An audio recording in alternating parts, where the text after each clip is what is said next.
안녕하세요. 오늘도 사연살롱을 찾아주셔서 감사합니다. 강서구에 살고 있는 30대 여성이에요. 대개 10월 뒤에 빌런하면 염치 없고 몰상식한 시어머니를 떠올리잖아요. 저도 남편과 결혼하기 전까지는 그렇게 생각했어요. 그런데 막상 이 집에 시집와 살아보니 못된 시아버지 시집살이가 시어머니 시집살이 뺨치게 매섭더라고요. 꿈에 나올까 두려울 정도로 말이죠. 모르긴 해도 저희 시아버지 같은 캐릭터는 흔치 않을 거예요. 똥꼬집에 자뻑도 심하고 얼마나 이기적인지 몰라요. 거기다 말도 엄청 많아서 아버님이랑 대화를 나누게 되면 아주 귀에서 피가 철철 흐를 정도예요. 저는 말수가 적은 아버지 밑에서 자라 그런지 말이 많은 시아버지를 상대하는 게 정말 힘들었어요. 저희 아빠는 하루에 말 3마디 하시면 많이 하시는 분이었거든요. 아무리 화가 나셔도 확 마! 이 한마디 뿐이시고 기분이 좋으실 때도 좋네! 이 한마디로 감정 표현이 끝이에요. 제가 수능 시험을 망치고 지원했던 대학에 모조리 떨어졌을 때도 아빠는 딱 한마디만 하셨어요. 한 번 더. 저희 아빠가 극단적으로 말수가 적은 분이시라서 그런지 몰라도 처음 시아버지를 만나 뵀을 때 문화적 충격을 받았어요. 처음 예비시댁에 인사를 갈 때 대개는 며느리감에 대해 질문을 하거나 그 부모님에 대해 물으시잖아요. 그런데 저희 아버님은 그러지 않으시더라고요. 처음부터 끝까지 자기 자신에 대한 얘기만 주구장창 하셨거든요. 내 며느리가 되겠다고 왔으니 말라도 되겠지? 그럼요, 아버님. 말씀 편하게 하세요. 그래, 아가야. 나는 말이다. 자식 결혼에 왈가왈부하는 피곤한 시아버지는 아니다. 그래도 굳이 인생 선배로서 한마디 하자면 결혼은 말이지 집안과 집안이 만나서 한 가족이 되는 의례라고 생각한다. 어느 집안이든 어른이 중심이 되어야 잘 돌아가는 거 아니겠니? 사공이 많아봐야 배가 산으로 가는 것밖에 더 있어. 선장을 중심으로 일사불란하게 움직여야 배가 목적지에 제대로 도착하는 거지. 안 그러니? 네, 아버님. 내 입으로 이런 말 하긴 좀 그렇다만 내가 이래봬도 이날 이때까지 누구 밑에서 명령 들어가며 살아본 적이 없는 사람이다. 뱀머리가 될지언정 용꼬리는 안 한다 이거야. 처음엔 뭔가 중요한 얘기를 하시지 않을까 하고 정신 바짝 차리고 들었는데 듣다 보니 그냥 알맹이 없는 본인 자랑뿐이더라고요. 그런데 그걸 1시간이 넘도록 읊어대시니 정말이지 미치고 팔딱 뛰겠는 거예요. 안 그래도 인사드리러 오기 전에 예랑을 통해 아버님이 남다른 분이라는 얘기는 들었는데 이 정도일 줄은 몰랐어요. 보다 못한 어머님이 식사 준비가 다 됐으니 그만하시라고 말을 끊지 않았다면 제 귀에서 피가 줄줄 흐를 때까지 그 얘기를 들어야 했을 거예요. 말 많은 아버님과 달리 어머님은 과묵한 분이셨어요. 그런데 그거 아시죠? 말 많은 사람이 100마디 떠드는 것보다 말 없는 사람이 한마디 내뱉는 게 훨씬 더 강력하다는 거요. 언제 한번 크게 터질 것 같아서 겁이 살짝 날 정도였어요. 그런데 30년 넘게 살아온 아버님만 그걸 모르시는 것 같았어요. 아버님의 남다른 면모는 결혼 준비가 한창이던 때에도 어김없이 드러났어요. 예단 목록을 아버님이 손수 작성해서 주시더라고요.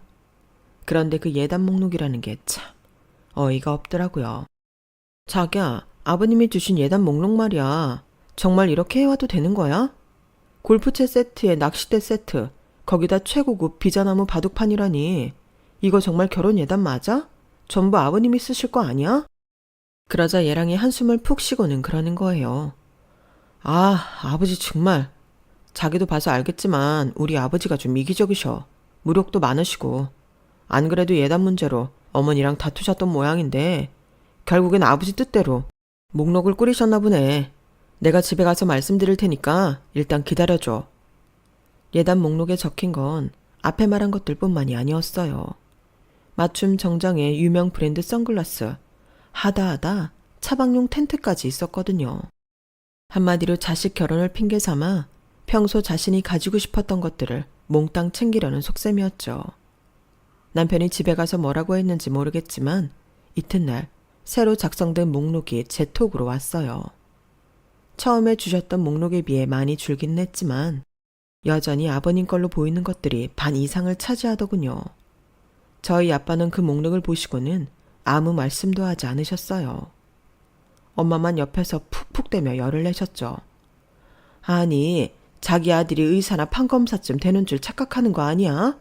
이게 다 얼마야? 난 못해. 내가 하자 있는 딸내미 돈 싸발라서 시집 보내는 것도 아니고 남들만큼 배울 거 배우고 직장도 번듯한 딸을 왜 이렇게 보내야 돼? 너 그쪽에 확실히 말해. 이런 식이면 우린 결혼 못한다고. 엄마 반응을 보니 이것도 많이 줄인 거라는 말은 차마 못하겠더라고요. 결국 우리 부부는 몇 번에 걸쳐 예단 목록을 협상한 후에야 결혼식을 맞이하게 되었어요. 그런데 산 넘어 산이라고 결혼식만 치르면 다 끝날 줄 알았던 문제들이 신혼여행을 다녀온 그날부터 빵빵 터지기 시작한 거예요. 시작은 신혼여행에서 사온 선물이었어요. 다른 사람들 선물은 몰라도 아버님 선물은 꽤 신경 써서 골라왔는데 마음에 안 드신다며 교환을 해오라는 거예요. 네? 아버님, 스페인에서 사온 걸 어떻게 교환을 해요? 이거 하나 바꾸자고 다시 스페인까지 갈 수는 없잖아요. 아니, 못할 건 또 뭐 있냐? 하겠다는 의지만 있으면 못할 것도 없지. 정 안 되겠으면 거기다 전화해서 해외 배송해달라 그래. 너 설마 영어가 안 돼서 그러는 거니? 나 원참 영문과 출신인 제가 영어가 두려워 그러겠어요. 말이 쉽지. 스페인이 어디라고 셔츠 하나 바꾸자고 해외 통화까지 해가며 항공편으로 옷을 교환해요. 배보다 배꼽이 크죠. 결국 아버님께는 교환을 했다고 거짓말을 하곤 백화점에서 다른 브랜드 제품으로 사다 드렸어요. 그런데도 아버님은 그것마저 뜨뜨미지근한 표정으로 선심 쓰듯이 마지못해 받는 티를 내시더군요. 그때 결심했어요. 앞으로 아버님 선물은 절대 해외에서 사지 않기로요. 그런데 선물만 조심한다고 되는 게 아니더라고요. 결혼하고 처음 맞는 아버님 생신이었어요. 선물을 뭘로 해드릴지 살짝 떠봤는데 아버님이 그러시더라고요. 니들이 골라오는 선물이야 뻔하지. 그럴 것 차라리 돈으로 다오. 나이가 들어 그런가? 요즘엔 옷이니 신발이니 하는 것보다는 현금이 최고더라. 그래서 아버님이 원하시는 대로 현금으로 하기로 했어요. 그래도 돈 봉투만 딸랑 내밀 수 없어서 아버님이 좋아하시는 횟집에서 저녁 식사 대접도 하기로 했어요. 남편은 퇴근길에 미리 주문해둔 케이크를 받아오기로 해서 저는 꽃다발과 돈 봉투를 챙겨 들고 횟집으로 향했어요. 그리곤 식사를 마칠 무렵 아버님께 꽃다발과 돈 봉투를 내밀었죠. 아버님, 약소하긴 하지만 받아주세요. 그랬더니 아버님이 한바구음을 지으시며 돈 봉투를 받아 슬쩍 열어보시더라고요. 그런데 액수가 마음에 안 드셨는지 표정이 썩 좋지 않은 거예요. 그래도 딱히 다른 말씀이 없으시길래 무사히 넘어가나 생각했죠. 솔직히 돈 봉투에 넣은 돈은 20만 원밖에 안 되지만 횟집에서 저녁 식사를 하느라 들어간 돈만 해도 50만 원이 다 되거든요. 아버님 입이 하도 고급이라서 회도 비싼 걸로만 주문을 하시는 바람에 그렇게 된 거였죠. 아무튼 식사를 잘 끝내고 집으로 돌아온 우리 부부는 몇 잔 마신 술에 정신이 몽롱해서 그런가 씻자마자 잠이 들었어요. 그런데 잠결에 휴대폰 소리가 요란하게 울리지 뭐예요. 눈을 떠보니 새벽 3시가 막 넘었더라고요. 이 시간에 전화 올 곳도 없는데 누군가 싶어 핸드폰 액정을 살폈더니 글쎄 아버님이시더라고요. 네, 아버님. 이 시간에 무슨 일이세요? 혹시 집에 일이라도 생긴 건가요? 새벽 시간에 부모님한테 오는 전화라면 사고 전화거나 부고 전화일 확률이 높기 때문에 그렇게 물었더니 아버님이 대뜸 그러시는 거예요. 왜? 나나니 시어머니 중에 누구 하나 죽었으면 좋겠냐? 시아버지가 며느리한테 전화 한 통 하는데 꼭 일이 있어야만 돼. 내가 너 때문에 잠이 안 와서 이렇게 전화를 했다. 아무리 참고 넘기려고 해도 도저히 분이 삭질 않아서 전화했단 말이다. 네? 혹시 제가 뭘 잘못하기라도 했나요? 몰라서 묻는 거냐? 너 도대체 나를 뭐라고 생각하는 거냐? 네 눈에는 내가 거지 새끼로 보이디? 어떻게 돼 내가 시아버지 생신 선물로 딸랑 20만 원을 보낼 생각을 하냐? 내가 선물은 필요 없으니 현금으로 달라는 말까지 했는데도 이 정도 액수만 보냈다는 건 네가 날 무시한다고 생각할 수밖에 없어. 네가 실수로 액수를 잘못 넣었다면 모르겠지만 말이다. 어떠냐? 뭐가 맞는 거냐? 아닌 밤중에 홍두깨라고 잠결에 봉변을 당한 기분이었어요. 아버님 생신이라고 쓴 돈이 80만 원이 넘는데 봉투에 든 돈 액수만 따지시니 할 말이 없더라고요. 사실 처음 돈 봉투에 담았던 금액은 40만 원이었어요. 남편이 20, 제가 20만 원을 각각 부담했었죠. 그런데 아버님이 횟집에서 제일 비싼 것들만 쏙쏙 골라 주문을 하시는 바람에 예상 금액이 오버돼서 할 수 없이 절반을 뺀 거였어요. 주문을 하기 전에 아버님께도 말씀을 드렸는데 이렇게 액수에 연연하실 거라면 횟집에서 그렇게 시키지는 마셨어야죠. 그때는 당신 입에 들어가는 건 최상급 아니면 안 된다며 먹는 거에 돈 아끼지 말라시더니 이러시면 저보고 어쩌라고요. 진짜 억울하고 짜증이 나서 눈물이 날 지경이었어요. 속에서는 부글부글 끓었지만 그깟 돈 몇 푼에 결혼생활 내내 시달리느니 차라리 얼마 더 주고 끝내자 싶어서 실수였다고 말씀드렸어요. 그렇지, 내 그럴 거라고 생각했다. 젊은 애가 왜 이렇게 정신이 없어. 그래 뭐 네가 실수였다고 하니 어른인 내가 이해하고 넘어가야지 어쩌겠니. 그럼 나머지 금액은 내일 중에 내 계좌로 보내거라. 자신은 돈에 연연하는 사람이 아니라고 입버릇처럼 말씀하시던 아버님은 새벽 3시에 며느리 잠까지 깨우시곤 기어이 20만 원을 더 받아내셨어요. 그런데 저희 아버님의 만행은 이게 다가 아니었어요. TV 프로그램 중에 해외여행지에 가서 여행자 모드로 체험해보는 프로가 꽤 많잖아요. 저희 아버님도 그런 프로를 즐겨보시더니 하루는 그러시는 거예요. 예, TV에서 보니까 말이다. 베트남에 있는 무이네란 곳에 말이지 사막이 있더구나. 내가 살면서 사막은 한 번도 못 가봤잖니. 마음 같아선 사하라 사막이나 하다못해 고비 사막이라도 가보고 싶지만 거기 멀기도 하고 니들 시간이 안 되니 어쩌겠니? 그래서 말인데 이번 여름 휴가 때 무이네나 한번 다녀오자꾸나. 우리 부부가 여름 휴가 때 해외여행을 가려고 준비 중인 걸 어떻게 하셨는지 아버님이 먼저 선수를 치시더라고요. 솔직히 함께 가기 싫었어요. 어머님은 몰라도 저희 아버님이 좀 유난이셔야죠. 그 성격 다 맞춰드리면서 여행을 다닐 생각을 하니 떠나기도 전부터 골이 지끈지끈 하더라고요. 자기야, 어떻게 할 거야? 나 정말 아버님 모시고 여행 가기 싫어. 한국에서도 이렇게 힘들게 하시는데 여행까지 가서 그 고생을 또 해야 돼? 그럼 어떡하냐. 싫다고 했다간 1년 내내 시달릴 텐데 1년이면 다행이게 평생 시달릴걸. 미안한데 이번 한 번만 당신이 이해해주면 안 될까? 처음이자 마지막이다 생각하고 모시고 가자. 똥은 무서워서 피하는 게 아니라 더러워서 피한다는 심정으로 시부모님을 모시고 무인의 여행을 떠났어요. 아버님이 말씀하셨던 사막은 막상 가서 보니 참 협소하더라고요. 누구보다 실망한 건 아버님인 것 같았어요. 그때부터 여행은 꼬이기 시작했어요. 아버님이 당신이 원했던 것과 다른 현재 상황에 삐딱선을 타기 시작하셨거든요. 사사건건 트집을 잡으시고 음식이 입에 안 맞는다고 어찌나 짜증을 내시는지 매 끼니마다 한국 식당을 찾아다니며 먹어야 했어요. 그런데도 음식 맛이 수준 미달이라면 어찌나 타박을 하시던지 식당을 찾은 다른 손님들과 가게 주인한테 미안해서 혼났네요. 호텔에서 조식을 먹을 때도 메뉴에도 없는 음식을 해내라고 떼를 쓰는 바람에 저와 남편이 얼마나 애를 먹었나 몰라요. 아니, 아무리 외국 요리사라지만 그 간단한 김치찌개도 못 끓인다는 게 말이 돼? 김치 넣고 물 넣으면 되는 걸 그걸 왜 못해? 이게 다 해보겠다는 의지가 없어서 그런 거야. 아버지, 여긴 한국이 아니잖아요. 외국 호텔에서 김치찌개를 어떻게 끓여내겠어요? 김치도 없는데. 그러자 아버님은 기다렸다는 듯이 저를 불렀어요. 아가, 너 한국에서 김치 가져온 거 있지? 그거 주방장한테 갖다 줘라. 김치 쫑쫑 썰어 넣고 돼지고기 숭덩숭덩 썰어서 찌개 좀 끓여오라고 그래. 아버님, 김치찌개가 고기랑 김치만 넣는다고 되는 게 아니잖아요. 그리고 메뉴에도 없는 음식을 만들어내라고 하는 건 실례예요. 아침은 대충 드시고 점심 때 한식당 모시고 갈게요. 얘가 지금 무슨 소리를 하는 거야? 아침을 대충 먹어? 내가 왜?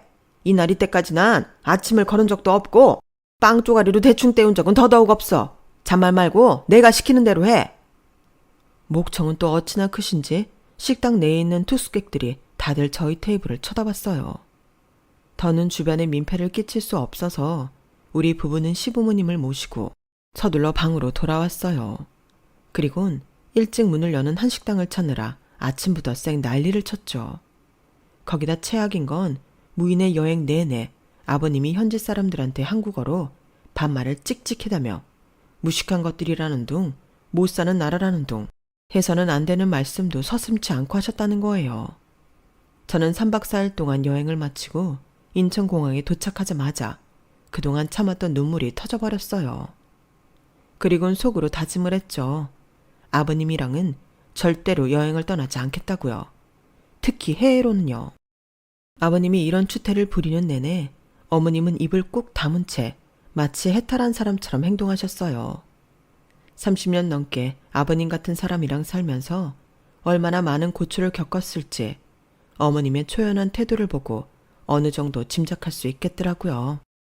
이렇게 막무가내로 자기 멋대로 굴면서 주변 사람을 괴롭게 만드는 아버님이었지만 이 정도가 끝이었다면 이해는 못해도 연을 끊겠다는 생각까지는 안 했을 거예요. 그런데 아버님이 결국 넘지 말아야 할 선까지 넘어버리자 저도 더는 참고 버틸 수가 없겠더라고요. 그 일이 벌어진 건 갑작스레 세상을 떠나신 저희 아빠 장례식 때였어요. 평소 지병이 있으셨던 것도 아니고 몸이 약한 편도 아니었는데 심근경색으로 손도 못 써본 채 아빠가 세상을 떠나시자 저도 엄마도 패닉 상태에 빠져버렸어요.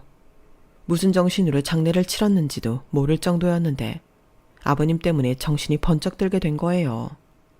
장례 마지막 날 장지로 출발하려고 준비를 하고 있었는데 전날 조문을 와주셨던 아버님이 아침 일찍 다시 찾아오셨더라고요.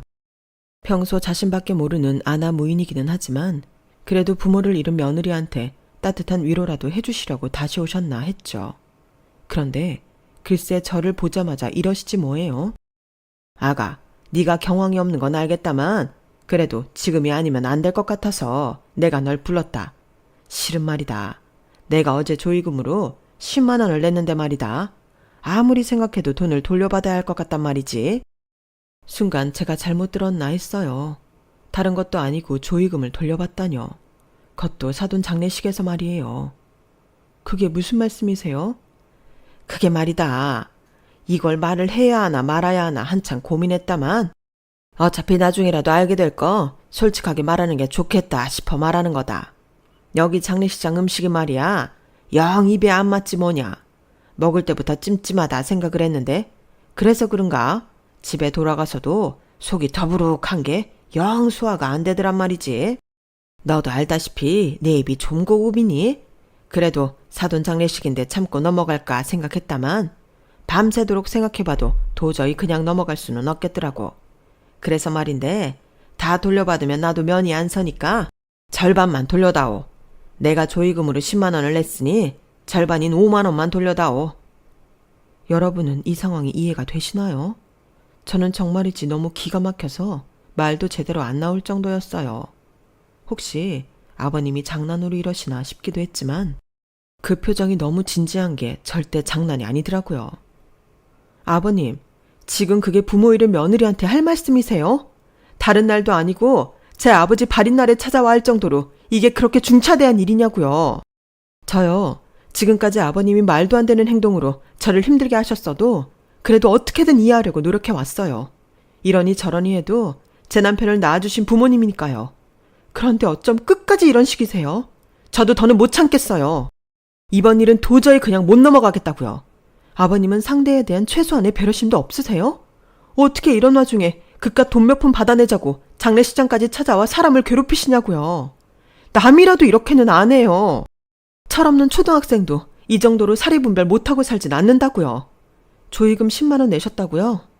네, 그 돈 제가 다 돌려드릴게요. 반이고 뭐고 필요 없이 다 돌려드릴 테니까 앞으로는 저 찾아오지 마세요. 저 며느리라고 생각하지도 마세요. 아버님 같은 사람이랑 더는 얼굴 보고 살고 싶지 않으니까 이참에 남남으로 살자고요. 저도 이제는 시아버지 없는 셈 치고 살게요. 저는 부르르 떨리는 손으로 지갑에서 5만 원짜리 2장을 꺼내 아버님 손에 쥐어드렸어요. 예, 넌 내가 뭘 그렇게 잘못했다고 이렇게 감정적으로 나오냐? 내가 못할 말한 것도 아니고 참다 안 되게 서서 찾아온 건데 어른 앞에 두고 이게 뭐하는 짓이냐고. 네 부모는 널 이렇게 가르쳤냐? 시부모 앞에서 이따위로 굴라고 가르쳤냐고. 자식이 부모한테 하는 효도라는 게 다른 거 없다. 부모 얼굴에 먹칠하지 않고 사는 거, 그게 효도야. 너 하는 꼴을 보니 네 아버지가 자식 잘못 키웠다고 관에서 통곡하겠구나. 그때였죠. 장례식장 관리자랑 정산 문제로 얘기를 나누던 남편이 달려와 버럭 소리를 쳤어요. 아버지, 지금 뭐 하시는 거예요? 너 마침 잘 왔다. 넌 평소에 마누라 관리를 어떻게 했길래 얘가 시애비 앞에서 고개 빳빳이 들고 이렇게 대들게 하냐. 내가 이 내리 때까지 살아오면서 이렇게 되먹지 않은 애는 처음 본다. 너 앞으로 얘랑 살고 싶으면 지금 당장 내 앞에서 무릎 꿇고 빌게 해. 사람들 앞에서 나한테 망신 준 만큼 네 처 내가 보는 앞에서 확실하게 교육하라고. 그러자 남편이 아버님 손을 잡더니 굳은 표정으로 말했어요. 아버지야말로 예절 교육을 다시 받으셔야겠네요. 적어도 사람이라면 최소한의 도리는 지키고 살아야 하니까요. 제 장인 장례식장에서 아버지가 벌인 오늘 이 추태는 저도 이 사람도 절대 잊지 않을 겁니다. 더 험한 꼴 보시기 전에 돌아가세요. 안 그러면 경호직원 불러서 내쫓겠습니다.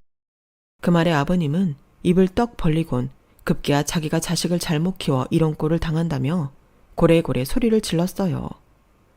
결국 보다 못한 저희 엄마가 장례식장 직원의 도움을 받아 아버님을 식장에서 내쫓았어요. 장례를 마치고 며칠이 지났지만 아버님에 대한 분노는 쉬이 가라앉지 않았어요. 그날의 일을 듣고 찾아온 시어머니께서 대신 저와 저희 엄마한테 사과를 하셨지만 여전히 마음은 진정되지 않더군요. 그런 제게 미안했던지 남편도 제 눈치를 보는 것 같았어요. 그리고는 앞으로 자기 집안일에 일절 제가 신경 쓰지 않도록 하겠다고 하더군요. 그리고 남편은 그 약속을 제대로 지켰어요. 그렇게 1년이 넘도록 저는 시댁과 왕래를 끊고 살 수 있었거든요. 그러던 어느 날이었어요. 낯선 번호로 전화가 걸려온 거예요. 누군가 해서 받아봤더니 아버님이더라고요. 제가 당신 전화를 받지 않자 지인 휴대폰을 빌려 전화를 한 거였어요. 아버님은 마치 우리 사이에 아무 일도 없었던 것처럼 자연스레 자신의 환갑잔치에 대한 얘기를 쏟아내셨어요. 넌 왜 이렇게 통화하기가 힘드냐? 꼭 시애비가 직접 전화를 해야 받는 거냐? 고양 것 같으니라고. 암튼 거두절미하고 중요한 사안부터 얘기하마. 너도 알다시피 내가 올해 환갑이잖니. 거기다 퇴직기념을 겸해서 크게 잔치를 벌일까 한다. 원래 계획대로라면 유럽 쪽으로 한 보름 크루즈 여행이라도 다녀올까 했다만 네 시어머니가 죽어라 반대를 하니 어쩌겠어. 그래서 조촐하게 잔치나 하고 끝낼까 한다. 장소랑 시간은 네 남편 통해 전달하마. 네가 내 며느리로 산지 꽤 됐으니 이젠 나에 대해 어느 정도 파악이 됐겠지만 혹시나 해서 말해두마. 난 쓰잘데기 없는 선물보다는 현금이 좋다. 예전 내 생일 때처럼 실수하지 말고 이번엔 제대로 담아오거라. 작년에 니들이 그 난리를 치는 바람에 네 시어머니 환갑은 그냥 넘어간 거 알고 있지? 그때 돈도 아꼈으니 내 환갑 땐 확실히 하리라 믿는다. 아버님은 제가 끼어들 사이도 없이 당신이 할 말만 속사포처럼 늘어놓고는 전화를 끊었어요. 아버님이야 원래 그런 사람이니 그러려니 하겠지만 작년이 시어머니 환갑이었던 걸 까먹은 건 뜨끔하더라고요. 아버님과는 연을 끊고 살 정도로 관계가 악화됐지만 그래도 어머님과는 지금껏 아무 탈 없이 지냈던 터라 더 죄송했어요. 남편이 저희 아빠 장례식 때 있었던 일 때문에 미안해서 저한테 어머님 환갑 얘기는 안 했던 것 같은데 그렇다고 그냥 지나치기도 좀 그렇더라고요. 그래서 어머님께 전화해 뵙자고 말씀드렸어요. 그랬더니 극구 사양하시는 거예요. 네가 뭐 때문에 보자고 하는지는 잘 알겠다만 그럴 거 없다. 어머님 그러지 말고 시간 좀 내주세요. 다른 것도 아니고 어머님 환갑이었는데 제가 신경 못 써드린 게 죄송해서 그래요. 그럴 거 없어. 환갑이 별거니 나이 1살 더 먹는 것뿐인데 친정아버지 상당하고 경험 없는 너한테 내 생일상 차려내라고 할 정도로 나 모진 사람 아니다. 그러니까 마음 쓸 거 없어. 그리고 혹시 네 시아버지가 환갑잔치 해달라고 너희 내외 찾아가거든 문도 열어주지 말고 돌려보내라. 사람이 나이가 들면 철이 들어야 되는데 어쩜 하는 짓이 여전히 그리 철딱서니가 없는지 원. 네 시아버지 때문에 그가 많이 속상했지? 내가 네 마음을 왜 모르겠니? 나도 살면서 숱하게 경험하고 느껴왔던 건데 괜히 자식 노릇한다고 참고 살 생각이면 아서라. 네 시아버지가 시간 지나면 달라질 거라는 기대도 하지 말고. 내가 살아보니 그러기는 예전에게 글러먹었어. 그리고 이건 내 부탁인데 앞으로 니들 사는데 일절 참견 안 할 테니 이번 네 시아버지 환갑잔치에는 꼭 와줬으면 좋겠구나. 선물 같은 건 준비할 필요 없어. 그저 몸만 와다오. 내 이렇게 부탁 좀 하마. 아버님은 몰라도 시어머니만큼은 제 마음을 헤아려 주시는 것 같더니 결국 시자 들어가는 사람들은 어쩔 수 없나 봐요. 어머님마저도 기어이 저를 아버님 환갑잔치에 부르시니 말이에요. 남편은 신경 쓰지 말고 그날 집에서 쉬고 있으라고 했지만 어머님이 간곡하게 부탁하신 거라서 모른 척하기 그렇더라고요. 그래서 안 떨어지는 발을 끌고 아버님 환갑잔치가 열리는 곳에 갔어요. 가보니 규모가 어마어마한 게 아버님의 허세를 그대로 닮았더라고요. 아버님은 한복을 쫙 빼입고 테이블 사이를 돌며 사람들과 인사를 하고 있었어요. 아주 신이 나서 입끝이 귀에 걸려 있더라고요. 반면에 어머님은 조용히 자리에 앉아 결의에 가득 찬 사람처럼 때를 기다리고 있었어요. 그 모습을 뵈니 오늘 이 자리에서 뭔가 일이 벌어지겠다 싶더군요. 본격적으로 환갑년이 시작되고 흥에 취한 아버님이 진행자 손에 들려있던 마이크를 뺏어들고 일장 연설을 시작했어요. 다들 바쁘실 텐데 내 환갑년에 와주셔서 고맙습니다.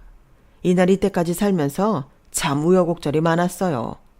돌이켜보니 그 고비마다 내 곁을 지켜준 사람이 딱 한 사람, 내 아내더라고요. 오늘 이 환갑년도 내 아내가 손수 준비해준 겁니다. 다들 내 아내한테 박수 한번 주시죠. 아버님은 뭐가 그리 신이 나셨는지 사람들 앞에서 어머님을 소개하며 평소 안 하던 행동을 하셨어요. 여보, 당신도 한마디 하구려. 이런 기회 흔치 않으니까 사양 말고. 그러자 어머님은 기다렸다는 듯 마이크를 건네받으시곤 회심의 미소를 지으며 말씀을 시작하셨어요. 제가 오늘 이렇게 성대한 자리를 마련한 건 제 남편 장수기 씨 환갑을 축하하기 위함이 아닙니다. 오늘은 이 사람 61번째 생일이기도 하지만 저한테는 지난 35년간 지옥 같은 결혼 생활을 청산하는 뜻깊은 날이기도 하니까요. 어머님의 말씀에 장내는 찬물을 끼얹은 듯 조용해졌어요. 저희 부부를 비롯해 많은 사람들 얼굴에는 당혹감이 차올랐죠. 특히 아버님은 더더욱 그랬어요. 아니, 이 여자가 무슨 소리를 하는 거야? 결혼 생활을 청산하다니. 당신 뭐 잘못 먹었어? 그러자 어머님은 눈에 힘을 잔뜩 주고서는 아버님한테 말했어요. 잘못 먹어? 내가? 난 오늘 이 자리에서 물 한 모금도 안 마셨어.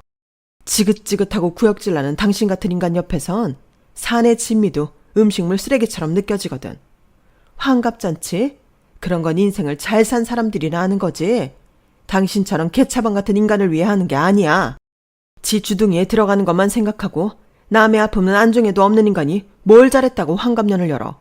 당장 천벌받아 되져도 시원찮을 인간이. 여기에 와 있는 사람들 중에 진심으로 당신 환갑을 축하하는 사람이 몇이나 있을 것 같아. 모르긴 해도 속으론 저런 인간 귀신 안 잡아가고 뭐하나 한탄할걸.